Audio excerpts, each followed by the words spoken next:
انڈے سے چوزا نکلے تو نیک اولاد ملتی ہے۔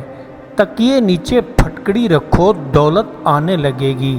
جیب میں گیدڑ سنگھی رکھو لاٹری نکلے گی۔ بیوی کا بال جیب میں رکھو رزق آئے گا۔ گھر میں بلی چوہا کھائے تو دولت آتی ہے۔ بیوی کا لعاب ناف میں ڈالو تو قوت آئے گی۔ زیادہ شیمپو لگاؤ گی تو بانجھ پن ہو جائے گا۔ بچے کے منہ میں لونگ رکھو قد بڑھ جائے گی۔ رات کو برتن نہ دھو ورنہ تنگ دستی آئے گی۔ سوتے میں رال ٹپکے تو عمر لمبی ہوتی ہے۔ بالوں پر سیاہ رنگ لگانا نحوست ہے۔ باسی روٹی لا علاج بیماریوں کا علاج ہے۔ آنکھ میں تنکا جائے تو خوشخبری ملتی ہے۔ کتا گھر میں پیشاب کرے تو رزق کم ہوگا۔ بار بار موت کا خیال آنا لمبی عمر کی نشانی ہے۔ چھپکلی پاؤں تلے آئے تو نحوست آتی ہے۔ رات کو سرما لگانے سے نظر لگ جاتی ہے۔ واش روم میں بولو گے تو بڑھاپا آئے گا۔ زبان دانتوں تلے آئے تو رزق آتا ہے۔ داڑھی پر مہندی لگاؤ عزت بڑھ جائے گی۔ شیشہ ٹوٹے تو گھر میں مصیبت آتی ہے۔ رات کو ناخن کاٹو گے تو بیماری آئے گی۔ گھڑی بار بار دیکھو گے تو نظر کمزور ہو جائے گی۔ بال تیزی سے گریں تو عمر میں کمی آئے گی۔ زیادہ پسینہ آئے تو اچھی صحت کی علامت ہے۔ سیب کھا کر ہم بستری کرو طاقت آئے گی۔ پستہ گردوں کو ہمیشہ صاف رکھتا ہے۔ پستہ حافظہ کو تیز اور ذہین بنا دیتا ہے۔ آم کے ساتھ روٹی کھاؤ دمہ ختم ہو جائے گا۔ تہجد کے وقت آنکھ کھلنا رحمت کی نشانی ہے۔ روز نہایا کرو تمہاری جوانی برقرار رہے گی۔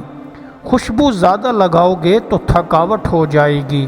کان میں انگلی ڈال کر ہلاؤ تو سماعت اچھی ہوگی۔ ننگے پاؤں چلا کرو دل صحت مند رہے گا۔ گھڑی پہن کر سویا کرو اچھی نیند آئے گی۔ چائے میں گڑ ڈال کر پیا کرو شوگر ختم ہوگی۔ بکرے کا گودا کھایا کرو قوت باہ بڑھ جائے گی۔ نہاتے وقت مچھلی کھاؤ بڑھاپا نہیں آئے گا۔ رات کو یخنی پیا کرو گنٹھیا کی بیماری نہیں ہوگی۔ سری پائے کھایا کرو ذہن کو طاقت ملے گی۔ نمکین پانی پینے سے شوگر ختم ہوتی ہے۔ مرغا اذان نہ دے تو آفتیں آتی ہیں۔ جو انسان اللہ کا خوف رکھا کرتا ہے اس انسان سے ہر چیز خوف کھاتی ہے۔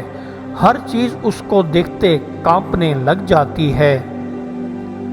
جہاد سے دوڑنا نامردی ہے اور بزدلی ہے۔ شیطان انسان کا ازلی اور ابدی دشمن ہے جو ہر وقت اس کے پاس رہتا ہے۔ جس کو اللہ اپنے قرب عطا کر دیا ہو صرف وہی ہے جو اللہ کی رحمت سے لطف اندوز ہو سکتا ہے۔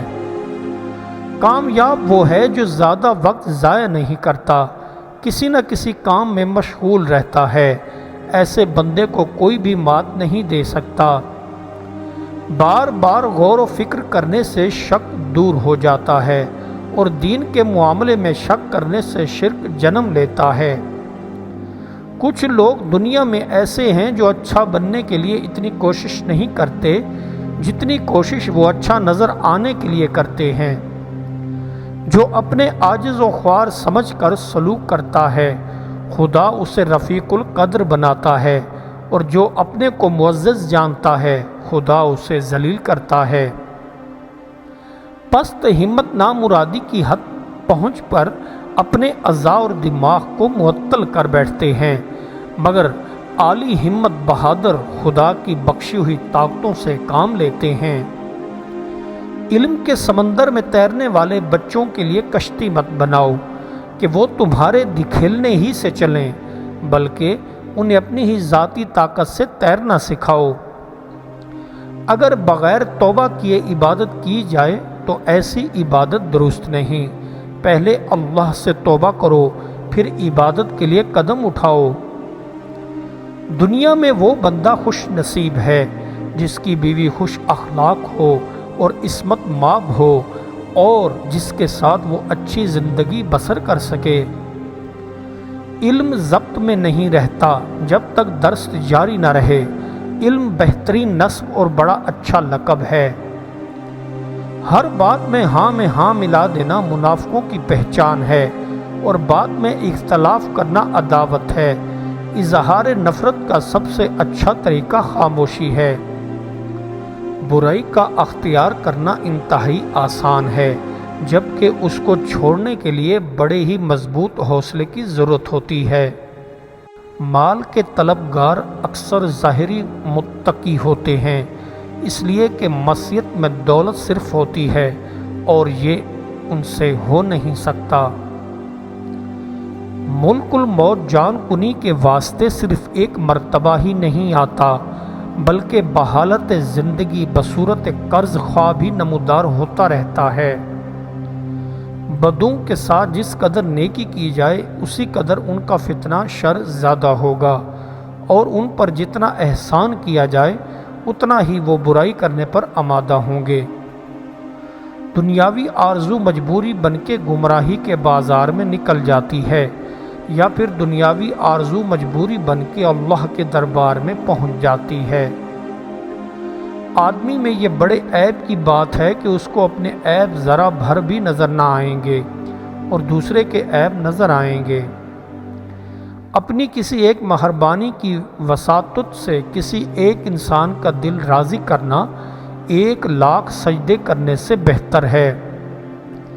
انسان کے لیے شرمناک فعل ہے کہ بے پرواہ کی وجہ سے قبل از وقت بوڑھا ہو جائے اور یہ نہ دیکھ سکے کہ اگر اس کا جسم صحیح و سالم رہتا ہے تو وہ کیا کچھ بن جاتا ہے۔ اگر آپ چاہتے ہیں کہ لوگ تمہارے بارے میں غلط نہ سوچیں تو کبھی بھی اپنی خوبیوں کو لوگوں کے سامنے بیان نہ کرو۔ فقیروں کے پاس جانے والے ابتدا میں دنیاوی آرزو لے کر جاتے ہیں، اور یہ دنیاوی ضرورتیں روحانی سفر کا باعث بن جاتی ہیں۔ یوں جسمانی سفر ہی روحانی سفر بن جاتا ہے۔ اپنے پاس اتنا مال رکھ جتنے کی ضرورت ہو، اور باقی اللہ کی راہ میں دے کہ محتاجی کے دن یعنی قیامت کے روز یہ تمہارے کام آئے گا۔ مسلمان کو جو بھی رنج، دکھ، فکر اور غم پہنچتا ہے، یہاں تک کہ اسے کانٹا بھی لگتا ہے، تو وہ تکلیف اس کے گناہوں کا کفارہ بن جاتی ہے۔ اگر کسی بندے کی ایک آنکھ کام نہ کرتی ہو تو اسے منہ پر کانا نہیں کہنا چاہیے۔ ہر چند کہ صداقت ہے مگر بدتمیزی کا مظاہرہ ہے۔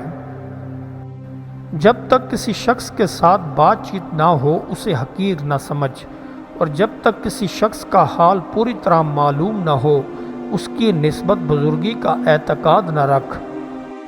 انسان کی حالت دیکھ کر تعجب کر کہ یہ چربی کے ساتھ دیکھتا، گوشت کے ذریعہ بولتا، ہڈی کے ذریعہ سنتا اور سوراخ سے سانس لیتا ہے۔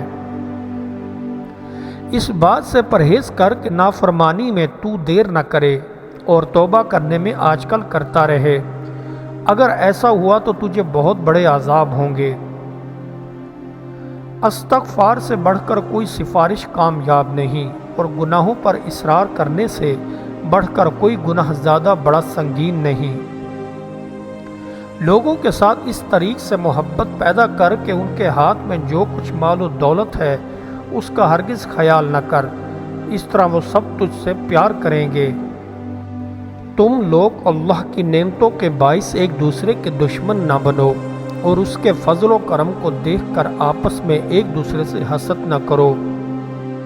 جب تم دنیا کو پیٹھ دکھا رہے ہو اور موت تمہاری طرف رخ کیے ہوئے بڑھ رہی ہے تو پھر ملاقات میں دیر کیسی؟ دولت بیوی میں چھپی ہے، بیوی کا دایاں کان منہ میں ڈال لو، دولت سے مالا مال ہو جاؤ گے۔ عورت فطری طور پر اس مرد پر فدا ہو جاتی ہے جو مرد ناقابل تسخیر نظر آئے، اور جو دل و جان سے اس کا ہو چکا ہو اس مرد میں کوئی دلچسپی محسوس نہیں کرتی۔ جو تمہارے سامنے شوخی دکھائے اس کے سامنے اپنے چہرے پر مسکراہٹ لاؤ، وہ تم سے جلنے لگے گا کہ تمہیں ایسا کیا مل گیا ہے کہ تم خوش رہنے لگے ہو۔ اچھے الفاظ منہ سے نکالنا اچھی بات ہے، مگر برے الفاظ منہ سے نکالنے سے خاموشی کہیں زیادہ بہتر ہے، جس پر آپ کو کچھ بھی خرچ نہیں کرنا پڑتا۔ خوش قسمت ہے وہ شخص جو دانشوری پاتا ہے، اور خوش قسمت ہے وہ شخص جو بنی نوع انسان کے ساتھ مفاہمت کی پالیسی